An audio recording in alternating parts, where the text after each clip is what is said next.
You all work so hard, I can't find where you guys are. Peggy and Ms. Fisher and Andrea and Stacey. Christina, she's at another graduation. Right. Thank you all for what you all do for us.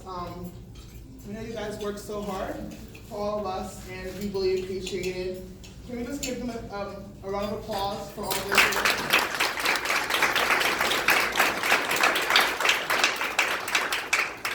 I know that I am grateful for your help. During my 5 years at Monco, 5 years, you've provided lots of assistance, guidance, and a listening ear on many occasions. Everyone who knows me in Student Success, I'm always walking through to talk. Please know that your work is not in vain. Without you, who knows where some of us might be today. And thank you for this opportunity to speak. I'm most honored. Allow me to tell you about myself. I have 5 children, ages 20, 18, 15, 13, and 7. After 15 years of marriage and living overseas for 9 years, I returned to the U.S. with just my children. I had to start life all over again. I had so much to learn. I felt so inept and completely out of my realm. I had always planned to go back to school. So when I landed back here in the States alone, I figured, why not now? Because I had 5 people who needed me to be able to take care of them and provide for them. So it was a good time to start. How was I going to do that? I hadn't really worked in 15 years. I was a stay-at-home mom. I homeschooled my kids. I baked from scratch, I was in my house, that was my world. So coming out of that world and having to really get it back into the real world was definitely a lot of work for me. It seems like a far cry from the life I live now as a working mom and always on the go and rarely at home. I'm never home now. But it went by so quickly, and I bet you can all look back at a time in your life and think like, wow, it blew by. Funny thing, looking back at 5 years, it's a blink, right? It feels like so quickly. But looking forward 5 years, it seems like an eternity sometimes. So I started at Monco 5 years ago. I joined Keys a few months later. I remember sitting in our first meeting, and people were talking, and there was a lot of talk of compliance, and I didn't know what was going on. I didn't know anybody. I was just kind of sitting there listening, paying attention, thinking, okay, this is my life now. The first class I took at Monco was Personality, Psych 136. It was a lot of fun. We talked every day about a different topic. Interactive, it was great energy. It was a lot of fun class. Our tests were all open book. And I thought, this back to school thing, it's a breeze. I can do this no problem. Then I realized that not every class would be like Psych 136. And I learned quickly and took chemistry next. And if you're taking science classes here, it's like not agree, it's not, fun and just chit-chatting. So I took chemistry, and it made my brain smoke. On top of that, a lot was going on in my life. I started the class with an A, but as the semester progressed and things in my life got crazier, my grades slowly dropped. My professor asked me if I was okay. She noticed it. And I just said, I've got a lot going on. Should I can tell? That semester, I took my final late, and I got a 54% on my final. You know me, that's not okay with me. But thank God I had A's in the beginning, so it saved me at the end of the C for the semester. That fall was crazy, but by the next spring semester, everything had topsy-turvy in my world. That winter break was filled with more stress than should be allowed in a year. My daughter was in the children's center. She was 2 or 3 at the time. I had an overdue balance, and like a big overdue balance. And I didn't know how I would be able to pay that balance off, so I had to go back to school. Someone called me from the business office one day to talk about the payment plan, and she helped me figure out how to pay it off, so I could go back to school. And I was really happy because without that, what could I do? That happiness was hard to come by at the time. But I was able to register for biology with a science class, continue my schooling. Some part of me knew that no matter what, I had to finish school.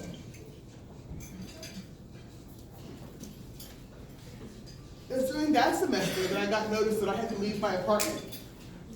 I was having trouble paying the $1,900 rent anyway, so it almost made sense. But I had to figure out what to do with myself and getting 5 people who needed me. I started looking into shelters. I had no money for anything else. In March, I moved all my furniture into storage. And in April, I turned in my keys, moving to my mother's house, which was a tight fit. Because again, 5 little people, not so little, and my mother and me. Being in our house was an added stress because kids can't live. She lives in an active adult community. Kids can't live there, go and visit. So my children started feeling nervous. And we go to the car, they want to duck down so nobody would see them. They were afraid that they would get my mom in trouble or get us in trouble and be kicked out. I felt like I was messing up their lives. I felt guilty. My kids needed me, but I was barely keeping together myself. I felt like I was drowning. I cried a lot during that time. Often I would cry while driving. And my daughter, my youngest one, she was 2 or 3, and she'd say, "Mommy, are you crying?" I'd say, "No, I'm laughing." She wouldn't ask me anything else, but I don't think she believed me. I think she just knew that I needed to not say anything. But it was hard every time she would ask me that question. I remember sitting in Ms. Fisher's office one day, talking about the program, how Key's program works, is required of students. I was having a really crappy day. Fisher's telling me, just requirements what we do as students, going to class and tutoring and things like this, work studying. And one moment, something hit me. And I couldn't stand there any longer. I said, I have to go. And I got up and I walked out. And I was thinking, we're talking about the program, but all I could think about was I'm about to be homeless. And what am I gonna do? I don't know, I have 5 kids. What am I gonna do? I walked out of the Student Success Center, I ran to my car, got in my car, and I just bawled. And I didn't want to sit in my car crying for like 20 minutes, but I couldn't go home to my mom's house either. So I turned on my phone, watched Netflix. I watched the whole movie in the car. I had to charge my phone because my phone was dying. So when the movie was done, I thought I can leave now. My car was dead. My battery was dead. So, try it again, why not? Around that time, Keys was preparing for their spring banquet like we're at today. The morning of the banquet, I had an argument with my ex-husband. I was mad, I was upset, I was angry, and my son was crying, which is of course the hardest part. I did not feel like coming to a banquet. This was my first time coming to a banquet. But not only is the banquet, it was a banquet where people were talking about how they overcame this and overcame that and survived this. And I didn't want to hear all that talk. During that time, I balked at anything that was positive. I couldn't handle it. I couldn't handle that people were smiling and living their life and doing fine and were happy. Well, at least they looked happy. And I thought everyone else was happy and fine. But I hated the world. Because why should everyone else be so happy and my life felt crappy? All this time I kept remembering my children. And I felt terrible. I felt like I was ruining their lives. It's a hard feeling for mom to deal with. At the first banquet, I saw my friends and people were sitting down and talking, having a good time. I sat in the back table. It was a different room. I sat in the back. So if I had to leave, I could. Well, the food was good, and people were having a nice time. The guest speaker stood up to speak. I don't know who it was. I don't know what she was talking about. But everything sounded trite to me. Here, I felt like the only person in the entire world whose life sucked. Sitting with people who had all overcome adversity and were all thriving. Didn't they know I was suffering? Didn't they know they were making me feel worse? Why couldn't I just be quiet? I jumped up from my chair and I walked out. I walked to the bathroom, went down the hall, in the stall, and I cried. Stood in that stall, bawling. And I took a picture of myself. I'm a little weird like that. I took a picture of myself crying. I can show you the one after we're done. A picture of me. And even now, when I look at it, it's hard. I know the pain that I was feeling, I know the despair that I was feeling at the time. I took that picture, I guess, so that I would not forget the pain I was in. Maybe part of me knew that I'd one day be away from that, and looking back, it helped me remember the struggle I had taken. But that's the pain I was feeling. I felt just alone. Also, during that time, I started researching shelters. I made a strategic plan to move into a shelter to find housing help. I couldn't afford anything else. I'd been at my mother's house for 6 weeks, and we had to leave. It was time to go, where people were complaining. None of the shelters that I'd called had room for 6 people. I finally found one. She said, "We'll accept you, but you have to leave 2 of your children." I said, okay, and I hung up. I mean, I was desperate. What was I gonna do? No one else had space in Montgomery County that I had called. But how was I going to leave 2 of my children? And I thought, how could she say that to me with a straight face? But leave them I did. I moved my younger 3 children with me into the shelter. One afternoon, we were driving after school down to Norristown. And I was trying to be all chipper and say, "It's nice, guys, you'll love it. It's nice, it's very clean. It'll be fine, it's okay." They were quiet, They didn't believe me. They knew that it wasn't gonna be fun like I was trying to convince them. A few weeks later, I did bring my older 2 children in with me. But we had to sleep on the floor for 3 weeks because they didn't have enough beds for us. There are so many times I remember laying on the floor, thinking like, is this me? Is this my life? I had planned a very different life. This was not anywhere near what I had planned to do. The shelter experience was very difficult. It really drained my reserves mentally. Not to mention, life was still going on and it was still going on crazily. But my youngest daughter had fun. She loved the shelter. It was like a party for her. There were a lot of kids around. And after dinner, they'd play dolls and play with the balls. So for her, the shelter is like a fun thing. She'd say, "Oh, Mommy, when are you going back to the shelter?" And I'd cringe.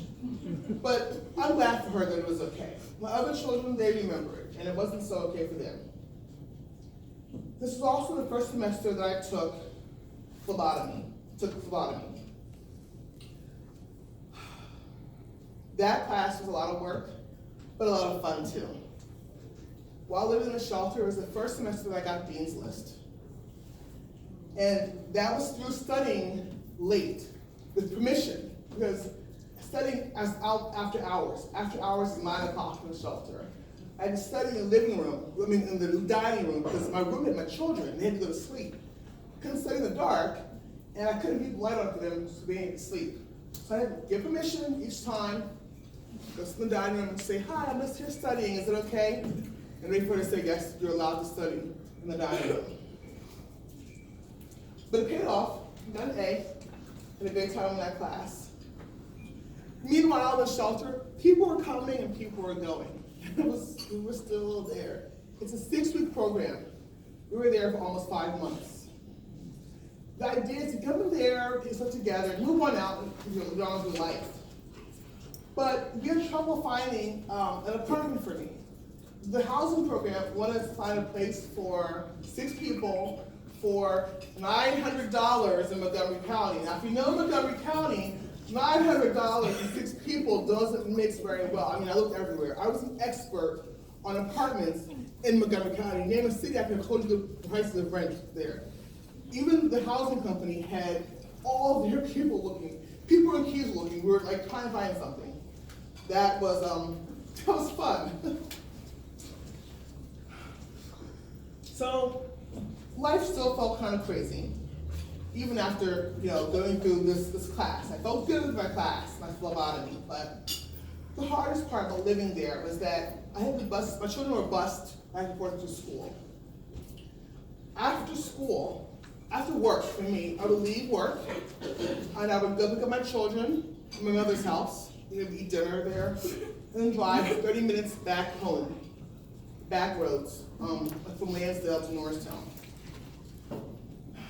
At 10 p.m. at night, my children were exhausted. I was tired. It's amazing I didn't crash and burn, because there were times I was driving, seeing the abominable snowman in front of me. Don't hit him. It was hard being that tired and that much driving, but we do what we have to do. We do what we have to do to get through. I was doing Keys Community Service and Enrollment Services at the time, and I really enjoyed my work at Enrollment Services.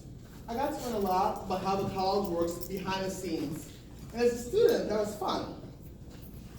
Any of my friends that had questions, I could tell them about it. And after a while, I got work study, which is a huge financial help. That was a blessing.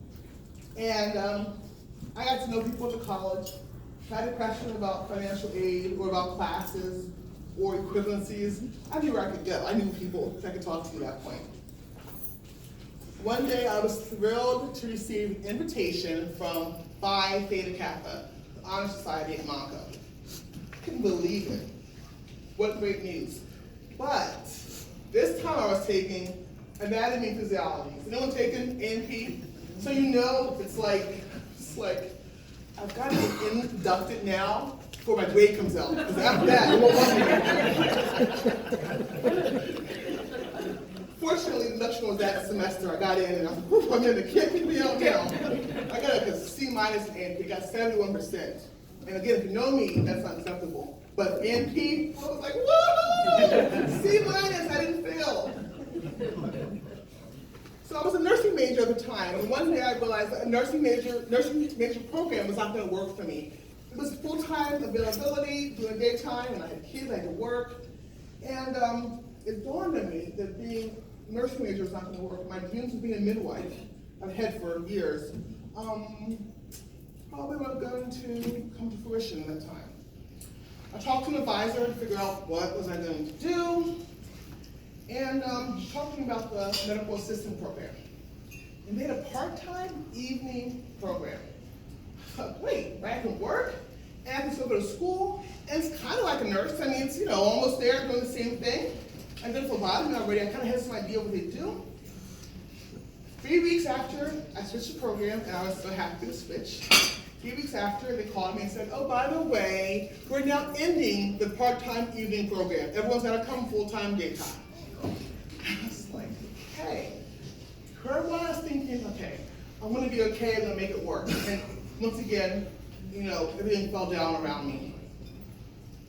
I was working, I was going to school, and I had no direction. And I felt like I was too old to have no direction. Like, that's for kids, right? Not adults, and you got kids and all this stuff going on already. But I had no direction. And for some reason, my kids, going through all that teenage stuff, for some reason, it was like my kids still really needed me. I was like, can you guys hold on to your life for a second? Let me deal with my life. Your life would hold, and then I put myself together, and I can help you out. But it doesn't work that way, fortunately. One day I read about the public health program. I met the advisor. I know she thought I was crazy. I probably walked in there like, okay, I'm ready to talk, tell me about this program. I was really excited when I heard about public health and learning about public health. I was sad to say goodbye to the critical part of healthcare, nursing. But I realized that I think I was going to be good on the public health side, the other side, not the clinical side. So I switched my major again. And maybe in that switch, I had a mental switch. I was healing. I just didn't know it yet. So I planned out all my classes until graduation. For the first time, I could imagine graduation, because before that, if you'd asked me graduating, I'd say, and forever from now. And forever, yeah. That's how it felt. So I kept going. I just kept going. No matter what was going on, I kept going to class, and I kept going, making plans. And I don't know how I made those plans, but part of me was doing it. Even through days that I wanted to stay in bed and sleep all day long, I went because I knew I had 5 people needing me to do better. And I slowly got better. I would smile more. I even let Miss Fisher talk to me one day and say positive things without me making a face at her. I'm like, I don't want to hear that. Jokes with me about that still. I always say that I cried for 2 years. 2 years of time that my life was in turmoil. 2 years when I did not know how I was going to survive that day. Where my goal at the time was just to get through the day. It was such a rough time, and at the time almost broke me. Or I almost broke me, life or something. Somehow, by some miracle, here I am, standing here and smiling with a new attitude. I went from walking out of my first banquet to the bathroom down the hall, standing here before you and talking to all of you.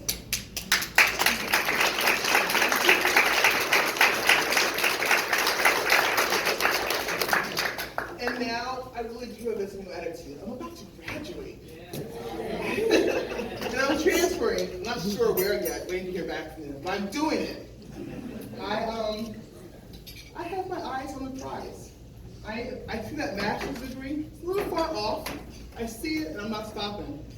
I'm not stopping. So one of my new pastimes is that I look through Pinterest and I look at like all the little fun things on there. The other day I found a quote. I wanted to tell you about it.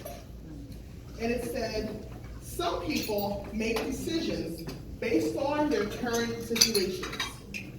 Successful people make decisions based on where they want to be.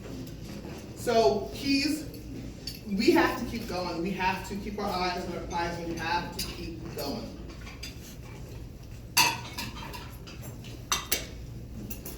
The proverbial light at the end of the tunnel, for a while I thought it was a lie. I thought it was a lie. I could lie, but there's no light at that tunnel. It's just a long, dark tunnel. But now I see the light.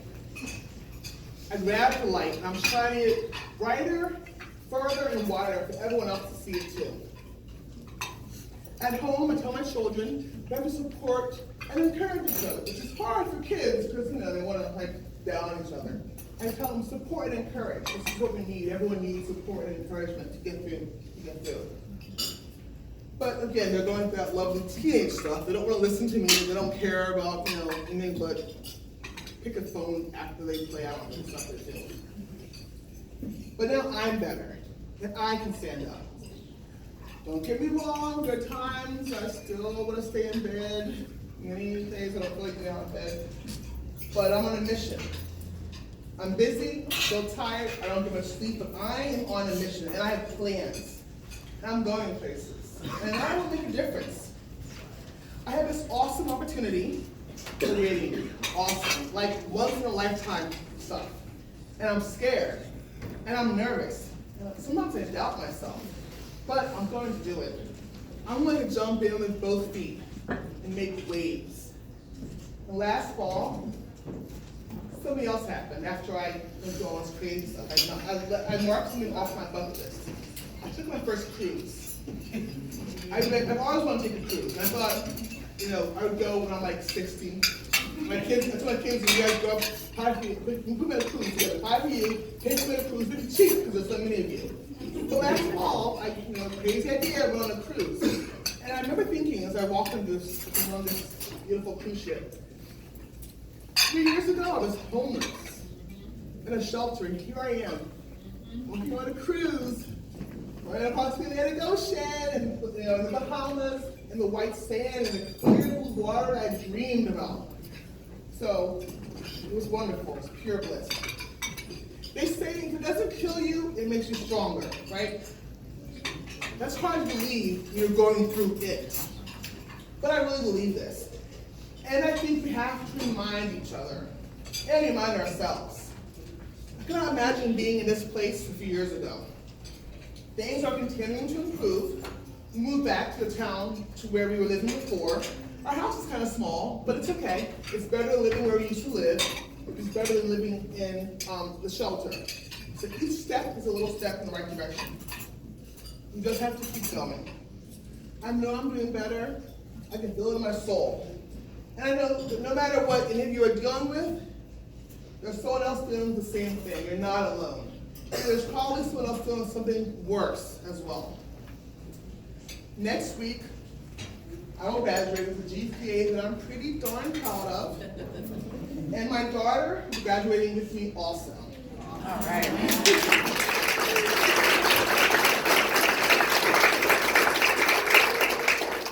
I am super proud to be able to share this experience with her.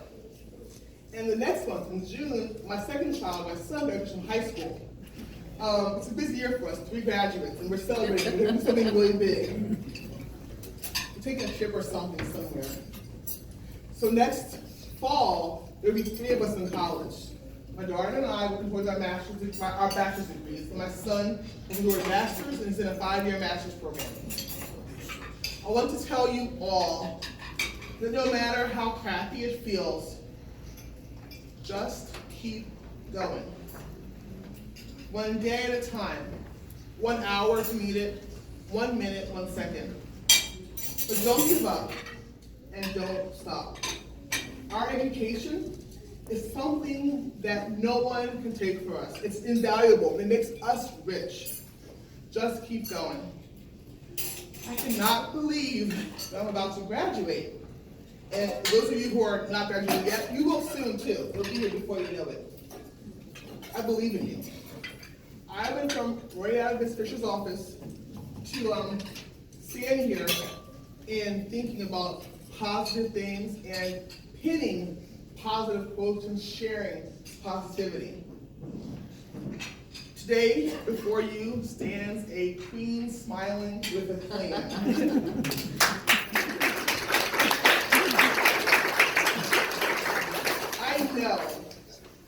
I know there's greatness within me, and I know I will do great things. And I know you all can do great things too. Thank you for letting me share my story. Graduates, good luck. And everyone else in Keys, good luck. You'll be here soon. Thank you.